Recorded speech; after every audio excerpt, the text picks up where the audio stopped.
पर्यावरणातील जैविक आणि अजैविक घटकांमधून परिसंस्था निर्माण होत असतात. जीवसमुदाय आणि भौतिक पर्यावरण यांची मिळून टिंबटिंब बनते. जंगल बनते, शेती बनते, परिसंस्था बनते, की पुढचा पर्याय आहे जलावरण बनते.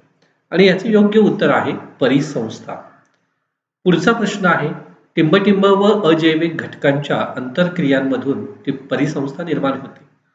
जैविक मधून वैश्विक, पुढचा पर्याय आहे रासायनिक आणि त्याच्यानंतरचा पर्याय आहे भौगोलिक. आणि या 4 पर्यायांपैकी योग्य पर्याय आहे जैविक. पुढचा प्रश्न टिंबटिंब यांनी 1935 मध्ये प्रथम परिसंस्था संकल्पनेचा वापर केला. कोणी केला तर डार्विन, दुसरा संशोधक आहे रिटर, पुढचा संशोधक आहे आर्थर ट्रान्स आणि चौथा जेम्स मिल. आणि याचं योग्य उत्तर जे आहे ते आर्थर ट्रान्स असं आहे. आर्थर ट्रान्सले यांनी टिंबटिंबमध्ये प्रथम परिसंस्था संकल्पनेचा वापर केला. कोणत्या सालात? 1937, 1935, 1938 की 1940?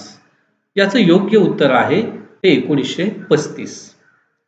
पुढचा प्रश्न वनस्पती, कीटक, विविध प्राणी यांचा समावेश टिंबटिंबमध्ये होतो. जैविक, अजैविक, पुढचा पर्याय आहे सामाजिक आणि चौथा पर्याय जो आहे तो आहे भौतिक. याचं योग्य उत्तर जे आहे ते योग्य उत्तर जैविक असं आहे. प्रश्न दगड, पाणी, हवा यांचा समावेश टिंबटिंबमध्ये होतो. जैविक, अजैविक, त्यानंतर आहे सामाजिक आणि त्याच्या पुढचा आहे पर्याय भौतिक. आणि याचं योग्य उत्तर आहे ते म्हणजे अजैविक. मानवी हस्तक्षेपामुळे टिंबटिंब निर्माण झाले आहे. पर्यावरणाची हानी झालेली आहे, जंगलतोड झालेली आहे, त्याचप्रमाणे जागतिक हवामान बदल झालेला आहे की वरीलपैकी सर्व? याचं योग्य उत्तर आहे ते वरीलपैकी सर्व, म्हणजे तिन्ही गोष्टीवरच्या आहेत. जीवसृष्टी अथवा जीवसमुदाय म्हणजे फक्त टिंबटिंब घटक होय. जैविक घटक, अजैविक घटक, सामाजिक घटक की चौथा पर्याय भौतिक घटक.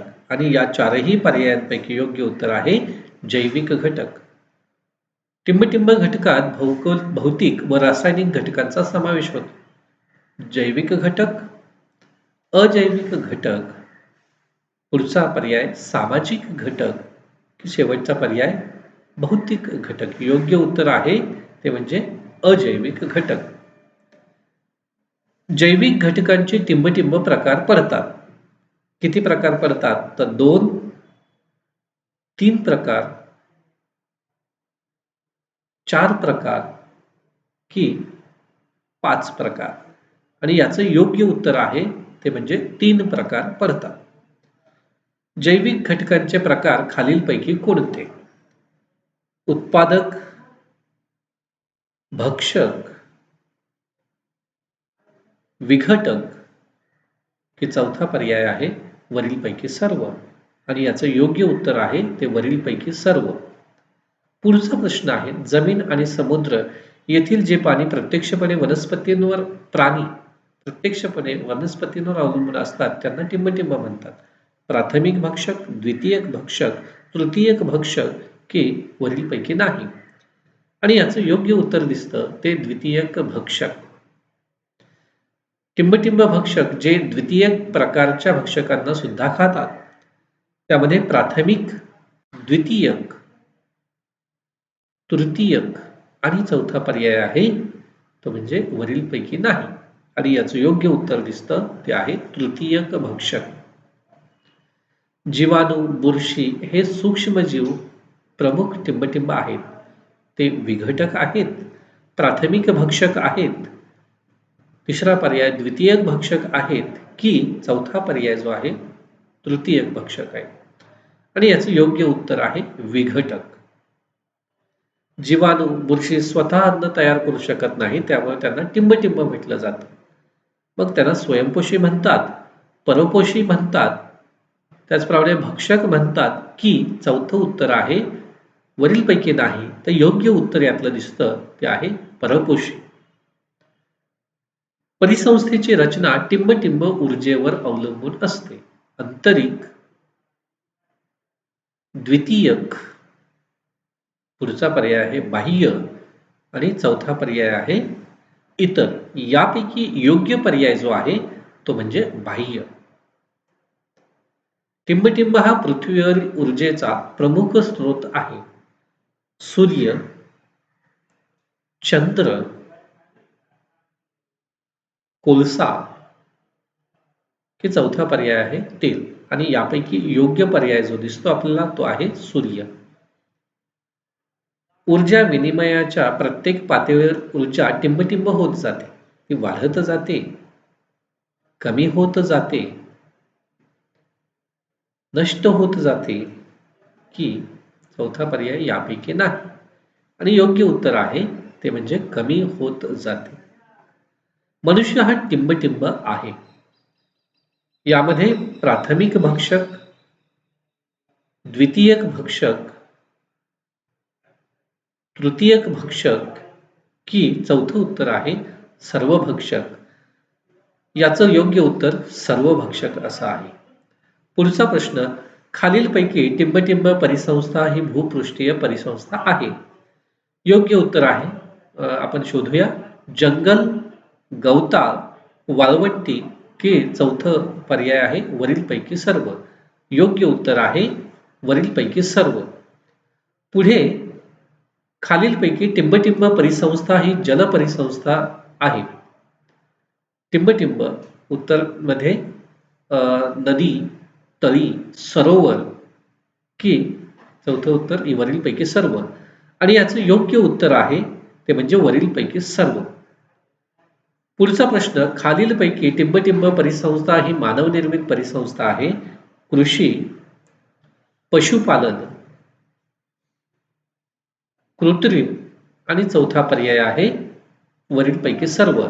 याचं योग्य जे उत्तर दिसतं आपल्याला ते म्हणजे वरीलपैकी सर्व. पुढचा प्रश्न आहे, कृषी परिसंस्था ही टिंबटिंब परिसंस्था आहे. मानवनिर्मित, ईश्वर निर्मित, पुढचा पर्याय भूपृष्ठीय आणि शेवटचा पर्याय जो आहे तो यापैकी नाही. आणि योग्य उत्तर जे आहे ते मानव निर्मित असं आहे. नदी परिसंस्था ही टिंबटिंब परिसंस्था आहे. मानवनिर्मित परिसंस्था, जलपरिसंस्था, भूपृष्ठीय परिसंस्था आणि वरीलपैकी नाही. आणि याचं योग्य उत्तर जे येतं ते म्हणजे जलपरिसंस्था. गवताळ परिसंस्था ही टिंबटिंब परिसंस्था आहे. मानवनिर्मित, जल परिसंस्था, भूपृष्ठीय परिसंस्था आणि चौथं पर्याय जो आहे यापैकी नाही. मग याचं योग्य उत्तर जे आहे ते भूपृष्ठीय परिसंस्था. टिंबटिंब परिसंस्था जैविक आणि अजैविक घटकांच्या क्रिया प्रक्रियातून साकार होतात. नैसर्गिक, मानवनिर्मित, अभौतिक आणि चौथा पर्याय आहे यापैकी नाही.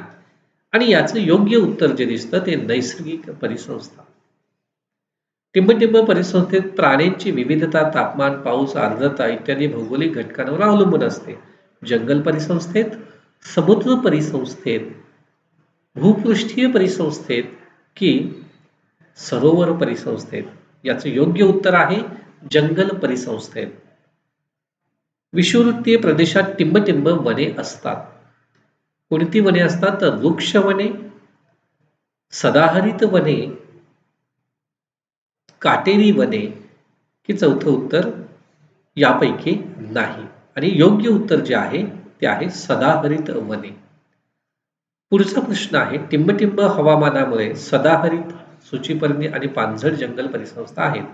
उष्ण, थंड, पुढचा पर्याय समशीतोष्ण आणि पुढचा त्याच्या पर्याय उबदार. यापैकी योग्य उत्तर जे आहे ते समशीतोष्ण असं आहे. टिंबटिंब कटिबंधीय जंगल परिसंस्थेत माकडे, हत्ती, चितळ, वाघ, सिंह इत्यादी प्राणी दिसून येतात. उष्ण कटिबंधीय, थंड कटिबंधीय, समशीतोष्ण कटिबंधीय की उबदार. आणि यापैकी योग्य उत्तर जे आहे ते म्हणजे उष्ण कटिबंधीय. टिंबटिंब परिसंस्थेत रेडा, हत्ती, जिराफ, हरणे, पाणघोडे इत्यादी दिसून येतात.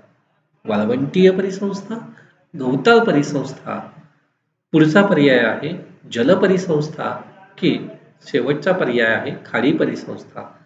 याचे योग्य उत्तर जे आहे ती गवताळ परिसंस्थामध्ये. पृथ्वीवरील टिंबटिंब टक्के भाग पाण्याने व्यापलेला आहे. 70%, 71%, 75% की 68%. याचं योग्य उत्तर आपल्याला माहित आहे 71%. पुढचा प्रश्न, पृथ्वीवरील टिंबटिंब टक्के भाग जमिनीने व्यापलेला आहे. 28%, 30%, 29% की 35%. आणि याचं योग्य उत्तर आहे ते म्हणजे 29%. अणुचाचण्या, क्षेपणास्त्र चाचण्या, नाविकतळ इत्यादीमुळे टिंबटिंब परिसंस्थांना धोका निर्माण झालेला आहे. सागर परिसंस्था, वाळवंटीय परिसंस्था, गवताळ परिसंस्था की वरीलपैकी नाही. योग्य पर्याय आहे तो म्हणजे सागर परिसंस्था. टिंबटिंब हरितद्रव्य निर्मितीत म्हणजे वनस्पतींचे अन्न तयार करण्यास मदत करतो. कोण? कार्बन डायऑक्साईड, हायड्रोजन, त्यानंतर आहे फॉस्फरस आणि चौथं पर्याय कोल. यापैकी योग्य उत्तर जे आहे ते म्हणजे कार्बन डायऑक्साईड. पुढचा प्रश्न आहे, टिंबटिंबमुळे जीवांच्या प्रसरण, वहन आणि प्रजोत्पादनास चालना मिळते. प्रकाशामुळे, पाण्यामुळे, वाऱ्यांमुळे की चौथा पर्याय आहे लाकडांमुळे. योग्य उत्तर जे आहे ते म्हणजे वारे. तर या पद्धतीने हा प्रश्न आपला बहुपर्यायी प्रश्न संपलेला आहे. धन्यवाद. पुढे आपण नैसर्गिक साधन संपदा याविषयीचे बहुपर्यायी प्रश्न पाहणार आहोत.